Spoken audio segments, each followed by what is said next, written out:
Hello students, मैं doctor Renuka Verma अपने channel botany ज्ञान में आपका वेलकम करती हूं। आज हम फंगल रिलेटेड एक और टॉपिक पढ़ने जा रहे हैं जो बहुत ही इंपॉर्टेंट टॉपिक है और ये टॉपिक है हेटेरोथैलिज्म इन फंजाई, यानी कि कवकों में विषम जालिकता या विषम सुकायता के बारे में आज हम पढ़ने वाले हैं। तो आज का टॉपिक स्टार्ट करने से पहले हम ये जान लें कि ये जो टॉपिक है वो बीएससी एमएससी के साथ साथ आरपीएससी असिस्टेंट प्रोफेसर बॉटनी के पेपर फर्स्ट की यूनिट 4 का टॉपिक है और ये जो टॉपिक है बहुत ही इंपॉर्टेंट टॉपिक है और जितने भी कॉम्पिटिटिव एग्जाम्स हैं उनके अंदर भी हेटेरोथैलिज्म से रिलेटेड क्वेश्चंस आते हैं। तो ये जो एक इम्पॉर्टेंट टॉपिक है इसको हम स्टार्ट करते हैं। इससे पहले अगर आप मेरे चैनल पर नए हैं तो प्लीज़ मेरे चैनल को सब्सक्राइब करना ना भूलें और बेल बटन दबाकर नोटिफिकेशन जरूर स्टार्ट करिए। और अगर आपको मेरे वीडियोस हेल्पफुल लगते हैं, आपको लगता है कि ये औरों के भी काम आ सकते हैं, तो इन्हें उन तक जरूर पहुंचाएं। तो स्टार्ट करते हैं आज का टॉपिक हेटेरोथैलिज्म इन फंजाई। सबसे पहले हम ये जान लें कि जो टर्म हेटेरोथैलिज्म है इसको सबसे पहले किसने यूज किया था। तो टर्म हेटेरोथैलिज्म जो है इसको सबसे पहले अमेरिकन जेनेटिस्ट एएफ ब्लैक्सले ने 1904 में 1904 के अंदर इन्होंने सबसे पहले इसको यूज किया था। ये एक ऐसी कंडीशन है जब सेक्सुअल रिप्रोडक्शन नहीं होता, उस समय ये कंडीशन सेक्सुअल रिप्रोडक्शन की जगह होती है और ज़्यादातर ये म्यूकरेंस की जो स्पीसीज हैं उनके अंदर पाई जाती है। इन्होंने पाया कि जो जाइगोस्पोर हैं, जाइगोस्पोर तभी डेवलप होते हैं जब दो डिफरेंट स्ट्रेन के माइसीलिया जो हैं वो आपस में कांटेक्ट में आते हैं। यहाँ पर जो ध्यान में रखने वाली चीज़ ये है वो ये है कि जिस तरीके से दो डिफरेंट सेक्स जरूरी होते हैं सेक्सुअल रिप्रोडक्शन के लिए, ठीक उसी तरीके से हेटेरोथैलिज्म जो है उसके लिए दो डिफरेंट स्ट्रेन, यानी कि अगर हम एक को प्लस और एक को माइनस माने तो दो डिफरेंट स्ट्रेन माइसीलिया के जब तक कांटेक्ट में नहीं आते जब तक जाइगोस्पोर का फॉर्मेशन नहीं होता। हेटेरोथैलिज्म को हम कह सकते हैं कि ये एक ऐसी जाइगोस्पोर फॉर्मेशन की कंडीशन है जिसमें जो माइसीलिया हैं वो डिफरेंट स्ट्रैंड के हों, एक अगर प्लस हो तो दूसरा जो है वो माइनस हो। तो हम ये कह सकते हैं कि जेनेटिकली माइसीलिया जो हैं वो डिफर होने चाहिए, अलग होने चाहिए। दूसरे हैंड पर बात करें कि अगर कोई इंडिविजुअल जो है वो एक ही प्रकार के माइसीलिया से ओरिजिनेट हुआ है, या हम ये कह सकते हैं कि जिसके लिए डिफरेंट स्ट्रेन्स ऑफ माइसीलिया की जरूरत नहीं है, उसको हम होमोथैलिज्म कहते हैं। ठीक है, होमोथैलिज्म यानी कि समजालिकता जिसके अंदर कोई स्पेसिफिक चेंजेस दो स्ट्रेन्स के बीच में होना जरूरी नहीं है। तो यहाँ पर जो ध्यान रखने वाली चीज है वो ये है कि जाइगोस्पोर फॉर्मेशन तभी होगा जब माइसीलिया डिफरेंट स्ट्रेन के होंगे।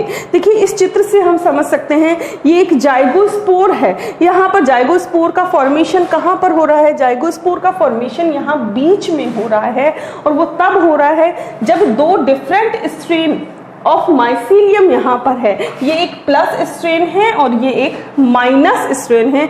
यहाँ पर बीच में इसके हाइफी फैले हुए हैं। पेट्रिडिस के अंदर एक एक्सपेरिमेंट किया था ब्लैक्सले ने, उसका रिप्रेजेंटेटिव है, रिप्रेजेंट किया है उसको। तो बीच में जब ये दोनों के माइसीलिया कहीं पर भी कांटेक्ट में आएंगे तो प्लस और माइनस हाइफी जब कांटेक्ट में आएंगे तभी वहां पर जाइगोस्पोर फॉर्मेशन होगा, अदरवाइज जाइगोस्पोर नहीं बनेंगे और इसी को हेटेरोथैलिज्म कहते हैं। अब ब्लैक्सले ने क्या एक्सपेरिमेंट किया था उसको देख लेते हैं कि ब्लैक्सले ने हेटेरोथैलिज्म फिनोमिनन को प्रूव करने के लिए एक एक्सपेरिमेंट किया था। इसके लिए इन्होंने क्या किया, म्यूकर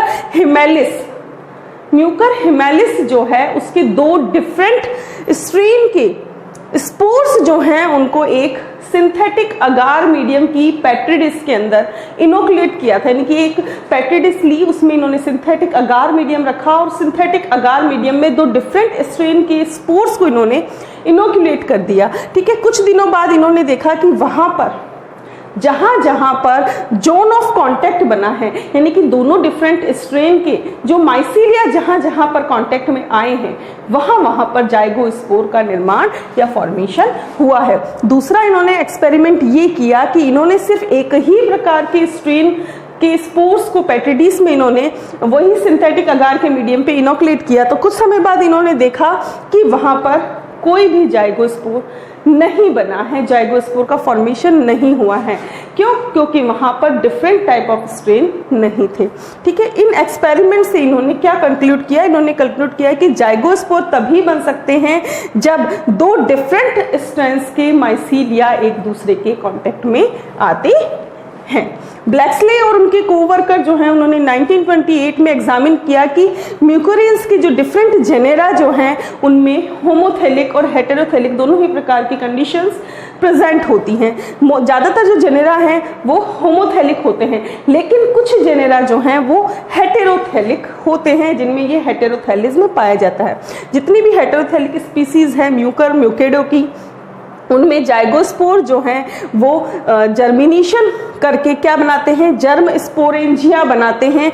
और इन जर्म स्पोरेंजिया में सिर्फ एक ही प्रकार के स्ट्रेन होंगे, या तो प्लस टाइप के स्ट्रेन या माइनस टाइप के स्ट्रेन।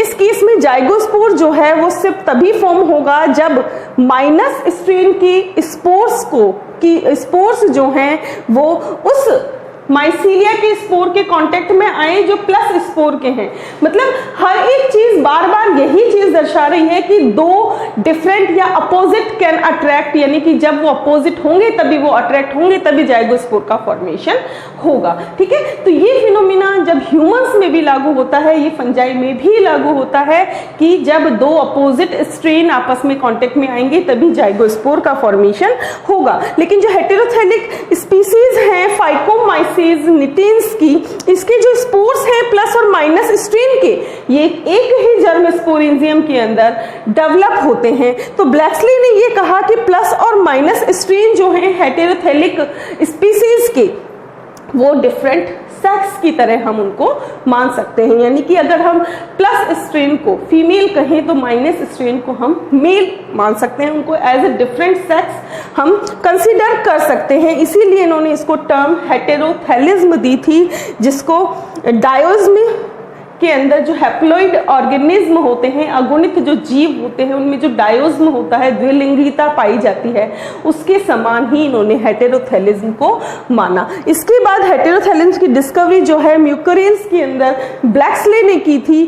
तब उसके बाद में बहुत सारे ग्रुप्स ऑफ फंजाई के अंदर हेटेरोथेलिज्म को देखा गया। बहुत सारे हेटेरोथेलिक जो स्पीसीज हैं उनमें वेरिएशंस भी देखने को मिलते हैं, और कुछ में जो है एक इंटरमाइसीलियल कांटेक्ट जो हो रहा है उसके कॉमन फीचर भी देखने को मिलते हैं। जबकि डिक्टिकस मोनोस्पोरस जो है इनके अंदर जो डायोज्म पाया जाता है, एस्कोबोलस मैग्निफिकेंस जो है यहाँ पर जो है इनमें सेल्फ स्टेरिलिटी या सेल्फ इनकम्पेटिबिलिटी पाई जाती है। इसका मतलब यह है कि अगर सिमिलर स्ट्रेन होंगे तो वो आपस में जो है कांटेक्ट में आकर के स्पोर्स नहीं बनाएंगे, तो एक तरीके की सेल्फ स्टेरिलिटी इनमें पाई जाती है। दोनों ही फंजाई जो हैं हेटेरोथेलिक म्यूकोरियंस से रिजेम्बलेंस रखती है, समानता रखती है। ठीक है, और इनके जो गैमेटेंजिया और सेक्स ऑर्गन हैं वो तभी डेवलप होते हैं जब ये अपोजिट स्ट्रेन्स के साथ में कांटेक्ट में आते हैं। मतलब कि जो सेक्स ऑर्गन हैं इनके किसके, डिक्टिकस मोनोस्पोरस और एस्कोबोलस मैग्निफिकेंस, इसके अगर सेक्स ऑर्गन डिफरेंट स्ट्रेन पर लगे हैं तभी ये जो हैं इनसे स्पोर का फॉर्मेशन होगा, अदरवाइज नहीं होगा। तो ये हेटेरोथेलिज्म से समानता रखते हैं। डिक्टिकस मोनोस्पोरस जो हैं इनमें जो दो सेक्स ऑर्गन्स फॉर्म होते हैं वो डिफरेंट स्ट्रेन पे फॉर्म होते हैं, लेकिन एस्कोबोलस मैग्निफिकेंस जो हैं इनमें प्रत्येक स्ट्रेन पर दोनों ही सेक्स ऑर्गन्स जो हैं वो फॉर्म होते हैं, लेकिन दोनों ही सेक्स ऑर्गन जो एक ही स्ट्रेन पे फॉर्म हो रहे हैं वो आपस में सेल्फ स्टेराइल या सेल्फ इनकम्पेटिबल होते हैं। इस बेसिस पर और इन ऑब्जर्वेशंस के आधार पर हेटेरोथेलिज्म जो है वो दो प्रकार का होता है, मॉर्फोलॉजिकल हेटेरोथेलिज्म एंड फिजियोलॉजिकल हेटेरोथेलिज्म। ठीक उसी तरीके से जैसे हम स्पर्म्स में या गैमेट्स के अंदर देखते हैं, उसी तरीके से यहाँ पर जो है डिफरेंस पाए जाते हैं। तो सबसे पहले हम यहाँ देख लें कि हेटेरोथेलिज्म में एक्चुअली क्या होता है। देखिए यहाँ पे हम देखते हैं, ये मान लीजिए कि दो डिफरेंट स्ट्रेन हैं, ये दो डिफरेंट स्ट्रेन हैं और ये दो डिफरेंट टाइप की स्पोर्स यहाँ पर फॉर्म हुए। जब ये दोनों मिक्स होंगे तो इस तरीके का यहाँ पर फॉर्मेशन होगा, और जब ये वापस इनमें मियोसिस होगा तो अगेन टू टाइप के स्पोर्स का फॉर्मेशन यहाँ पर होगा। तो इसीलिए हम हेटेरोथेलिज्म कहते हैं।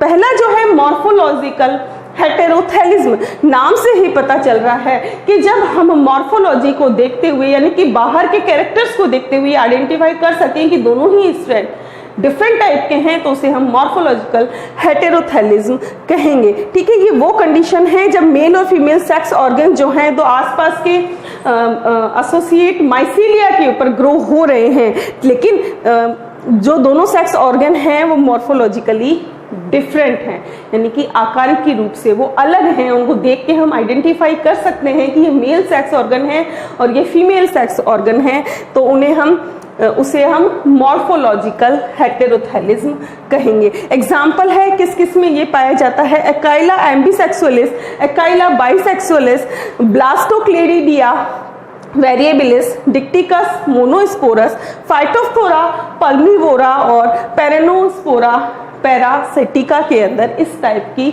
जो हेटेरोथैलिज्म है वो पाया जाता है। जबकि ब्लास्टोक्लेडिया वेरिएबिलिस जो है इसमें मेल और फीमेल गेमेटेंजिया जो हैं वो मॉर्फोलॉजिकली डिस्टिंक्ट होती हैं। जो मेल है वो छोटा होता है और फीमेल जो है फीमेल सेक्स ऑर्गन या फीमेल गेमेटेंजिया जो हैं वो साइज में बड़ी होती है, तो हम इजीली उसको आइडेंटिफाई कर सकते हैं। व्हाइट हाउस ने 1949 में हैप्लोडायोसियस टर्म यूज की मॉर्फोलॉजिकल हेटेरोथैलिज्म के लिए।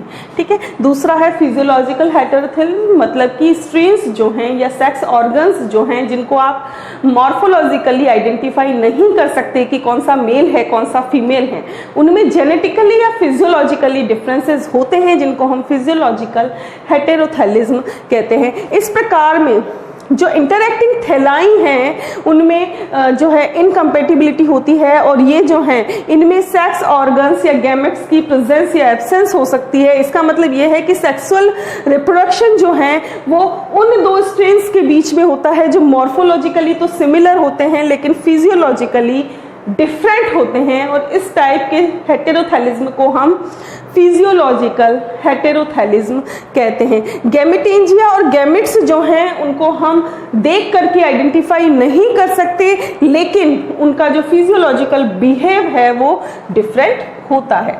फिजियोलॉजिकल हेटेरोथैलिज्म जो है ये अगेन टू टाइप का होता है, टू एलिलोमॉर्फ या टू एलील हेटेरोथैलिज्म, मल्टीपल एलिलोमॉर्फ या मल्टीपल एलील हेटेरोथैलिज्म।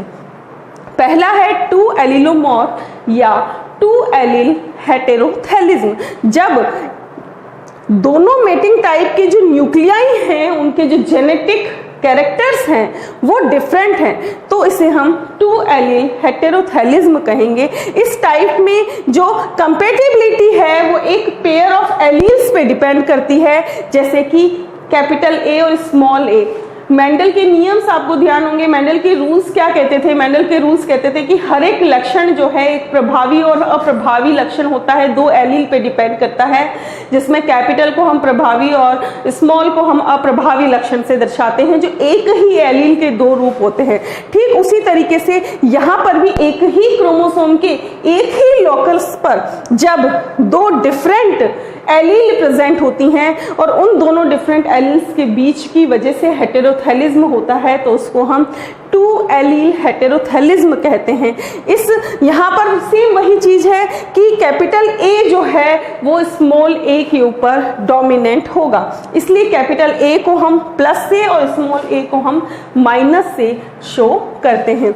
जब मियोसिस होता है तो यहाँ पर क्रोमेटिड्स का सेपरेशन जो है वो होता है, आधे हैप्लॉइड स्पोर्स प्लस टाइप के होंगे और आधे हैप्लॉइड स्पोर्स जो हैं वो माइनस एलील वाले होंगे, मतलब आधे में कैपिटल ए चला जाएगा और आधे में स्मॉल ए प्रकार की एलील जो है वो चली जाएगी। स्पोर्स जिनमें प्लस एलील हैं वो क्या करेंगे, प्लस माइसीलिया का फॉर्मेशन करेंगे, और जिनमें माइनस एलील हैं वो माइनस माइसीलिया का फॉर्मेशन करेंगे। और माइसीलिया जो हैं प्लस और माइनस ये आपस में, मतलब प्लस माइसीलियम प्लस के साथ सेल्फ स्टेराइल होगा, माइनस माइनस के साथ सेल्फ स्टेराइल होगा, लेकिन प्लस और माइनस जो हैं आपस में कांटेक्ट के साथ में जाइगोस्पोर बना सकते हैं।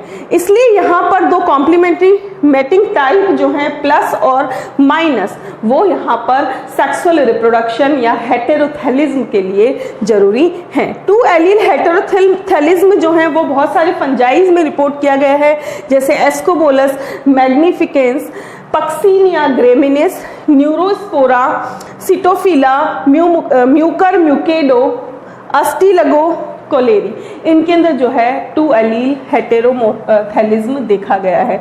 दूसरा है मल्टीपल एलील हेटेरोथैलिज्म, यानी कि हेटेरोथैलिज्म जब 2 से ज्यादा एलील्स के द्वारा कंट्रोल हो रहा है तो उसको हम मल्टीपल एलील हेटेरोथैलिज्म कहेंगे। इस टाइप में 2 से ज्यादा एलील जो है वो सेक्सुअल इनकम्पेटिबिलिटी को शो करती है।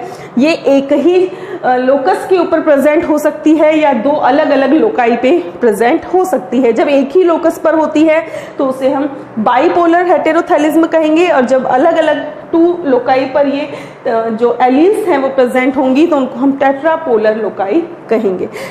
जो एलील्स हैं उनकी संख्या यहाँ पर ज्यादा है, लार्जर नंबर है, तो इसी वजह से यहाँ पर जो स्ट्रेन्स की कंपेटिबिलिटी है आपस में कांटेक्ट होने की वो भी इंक्रीज होती है, क्योंकि यहाँ पर नंबर ऑफ एलील्स जो हैं वो ज्यादा है। अब उसी प्रकार से जिस तरीके से मल्टीपल एलील हेटेरोथैलिज्म है, इसको समझने के लिए इसको 2 टाइप्स में डिवाइड किया गया है, बाइपोलर मल्टीपल एलील हेटेरोथैलिज्म और टेट्रापोलर मल्टीपल एलील हेटेरोथैलिज्म। जैसा कि अभी मैंने पीछे आपको बताया कि जब एक ही लोकस पर 2 एलील हो तो बाइपोलर, 2 से ज्यादा एलील हो तो बाइपोलर, और अलग अलग 2 लोकस के ऊपर हो तो उसको टेट्रापोलर कहते हैं।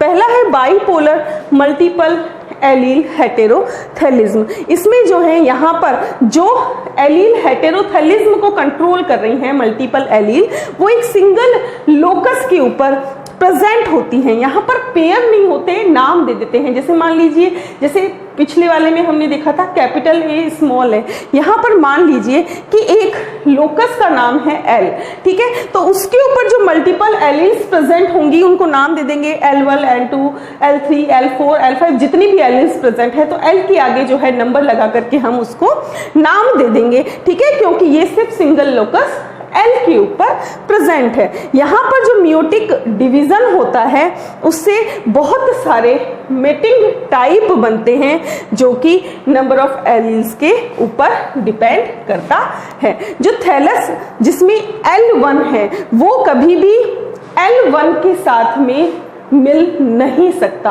ठीक है, मतलब कि L1 के अलावा जो भी एलील्स हैं उसके साथ में वो स्ट्रेन जो है वो कांटेक्ट में आके जाइगोस्पोर बना सकता है, सिर्फ L1 के साथ नहीं बना सकता। ठीक उसी तरीके से L2 जो है वो L2 एलील के अलावा किसी भी थैलस से कांटेक्ट में आकर के जाइगोस्पोर बना सकता है, इसे हम इनकम्पेटिबिलिटी फैक्टर कह सकते हैं, ठीक है। बाइपोलर मल्टीपल एलील हेटेरोथैलिज्म जो है वो बेसिडियोमाइसिटीज में पाया जाता है, लेकिन इनमें भी रस्ट और स्मट में ये नहीं पाया जाता। इससे हम बहुत ही अच्छे से समझ सकते हैं कि कंपेटिबिलिटी और नॉन कंपेटिबिलिटी क्या है। मान लीजिए एक लोकस पर ये 4 जो हैं एलील प्रेजेंट हैं, L1, L2, L3, L4। यहां पर देखिए N का जो मतलब है वो है नॉन कंपेटिबल, मतलब कि इनके बीच में जाइगोस्पोर नहीं बन सकता, और C का मतलब है कंपेटिबल। अब देखते हैं ठीक उसी तरीके से जैसे मेंडल में हम देखते हैं L1, L1 ये आपस में क्या होंगे, नॉन कंपेटिबल होंगे, ठीक है। L1, L2 compatible, L1, L3 compatible और L4 और L1 भी कंपेटिबल। ठीक यहाँ पर जो L2 है वो नॉन कंपेटिबल होंगे, बाकी कंपेटिबल होंगे। L3 में जो L3 और L3 है वो नॉन कंपेटिबल होंगे, बाकी कंपेटिबल होंगे। ठीक उसी तरीके से L4 और L4 जो हैं वो नॉन कंपेटिबल होंगे, बाकी सारे के सारे कंपेटिबल होंगे। तो ये है बाइपोलर मल्टीपल हेटेरोथैलिज्म, जब एक ही सिंगल लोकस पर डिफरेंट जो एलील्स प्रेजेंट होती हैं तो वो सिमिलर एलील के साथ में नॉन कंपेटिबल होती हैं, उसके अलावा जो भी एलील्स होती हैं उनके साथ वो कंपेटिबल होती हैं। इसके बाद है टेट्रापोलर हेटेरोथैलिज्म, टेट्रापोलर मल्टीपल एलील हेटेरोथैलिज्म, मतलब यहाँ पर जो मल्टीपल एलील हैं वो दो अलग अलग लोकाई के ऊपर प्रेजेंट है। यहाँ पर मान लीजिए हमने दो लोकाई को नाम दिया है L1 और L2, ठीक है। तो ये एक क्रोमोसोम पर दो डिफरेंट लोकस हैं जिसके ऊपर मल्टीपल एलील जो हैं वो प्रेजेंट हैं। जब मियोसिस डिवीजन होगा तो दोनों ही लोकाई सेपरेट होंगी क्रोमेटिड पर और यहाँ पर डिफरेंट मेटिंग टाइप बनेंगे, ठीक है। और यहाँ पर एक लोकस पर लगभग 100 एलील्स तक प्रेजेंट हो सकती हैं।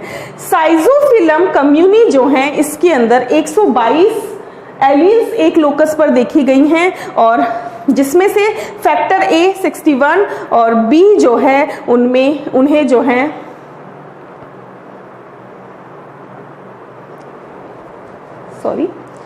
साइजोफिलम कम्युनी जो है इसको जब लेबोरेटरी में देखा गया तो इन्होंने आइडेंटिफाई किया कि यहाँ पर दो डिफरेंट लोकस हैं A और B के जिसपे डिफरेंट एलील्स प्रेजेंट हैं। फैक्टर A के लिए 122 एलील रिस्पॉन्सिबल हैं जबकि फैक्टर B के लिए 61 एलील्स जो हैं वहां पर प्रेजेंट है।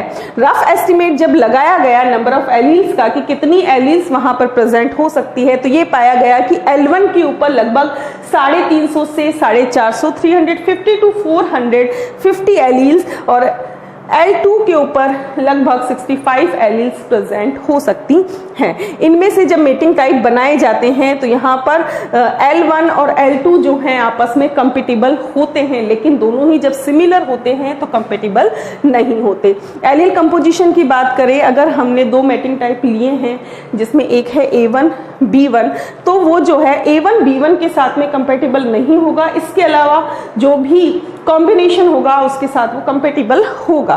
ठीक उसी तरीके से जैसे अभी हमने बाइपोलर में देखा था वहां सिंगल एलील थी, यहाँ पर एक से ज्यादा एलील जो हैं वो यहाँ पर कंबाइन हो रही हैं। इस टाइप का जो हेटेरोथैलिज्म जो है वो आउटब्रीडिंग को एनकरेज करता है, जबकि जो बाइपोलर मल्टीपल एलील हेटेरोथैलिज्म है वो उसमें जो आउटब्रीडिंग है वो 25% होती है, लेकिन इसके अंदर 100% तक आउटब्रीडिंग पॉसिबल है।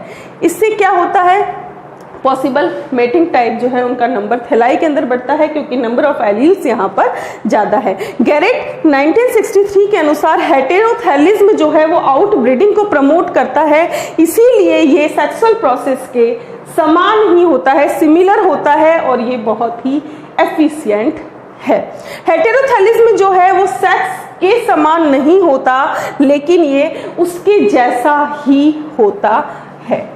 इससे हम बहुत अच्छे से इस टेट्रापोलर मल्टीपल हेटेरोथैलिज्म को समझ सकते हैं। यहाँ पर देखिए यहाँ पर अलग अलग कॉम्बिनेशन बन रहे हैं, A1 B1, A1 B2, A2 B1 और A2 B2। सेम इधर भी लिखेंगे A1 B1, A1 B2, A2 B2 और A2 B2। C का मतलब कंपेटिबल, N का मतलब नॉन कंपेटिबल और NFC का मतलब है नॉट फुल्ली कंपेटिबल। यहाँ पर ये पॉसिबल यहाँ पर मीटिंग टाइप बनेंगे। ठीक इसी तरीके से देखिए A1 B1 जो है ये आपस में नॉन कंपेटिबल होंगी। A1 B1 और A1 B2 जो है non fully compatible. Non fully compatible क्यों हुई? क्योंकि यहाँ पर A1 दोनों में ही सिमिलर है, सिर्फ B लोकाई जो है वो डिफरेंट है, इसलिए ये नॉट फुल्ली कंपेटिबल है। ठीक इसी तरीके से A2 B1 जो है इसमें B1 सिमिलर है, A डिफरेंट है, तो ये भी नॉट फुल्ली कंपेटिबल होगी। लेकिन A1 B1 और A2 B2 जो है ये आपस में फुल्ली कंपेटिबल होंगे। ठीक इसी तरीके से A1 B2 और A1 B1, A1 यहाँ पर कॉमन है लेकिन B डिफरेंट है तो non fully compatible. A1 B2 not compatible. A1 B2 A2 B1 compatible. A1 B2 A2 B2 not fully compatible. Same here A2 B2 A1 B1 not fully compatible, compatible, फिर not compatible and not fully compatible. Same यहाँ पर इस तरीके से इसको आप घर पे करके देख सकते हैं कि कौन सा मेटिंग टाइप जो है आपस में कंपेटिबल होगा, कौन सा नहीं होगा। जो दोनों ही बिल्कुल डिफरेंट होंगे तो वो कंपेटिबल होंगे, दोनों में से एक भी लोकाई एलील जो है वो सिमिलर है तो वो नॉट फुली कंपेटिबल होगा, और दोनों ही बिल्कुल सिमिलर है तो वो नॉट कंपेटिबल होगा, मतलब वहां पर जाइगोस्पोर का फॉर्मेशन नहीं हो सकता। तो ये था हेटेरोथैलिज्म, जो ब्लैक्सले के एक्सपेरिमेंट से बिल्कुल क्लियर हो गया कि फंजाई में जिनमें सेक्सुअल रिप्रोडक्शन प्रेजेंट नहीं है उनके अंदर सेक्सुअल रिप्रोडक्शन की तरह का ही एक मेथड जो है वो प्रेजेंट होता है, जिसको हम हेटेरोथैलिज्म कहते हैं। आई होप हेटेरोथैलिज्म अब आपके लिए बहुत बड़ा हेडेक नहीं रहा है, आपको क्लियर हो गया होगा। नेक्स्ट लेक्चर में हम फंजाई के ही एक और टॉपिक के साथ मिलेंगे, तब तक बने रहिए मेरे साथ। Thanks for watching and stay tune to botany Gyan for more informative videos. Thank you.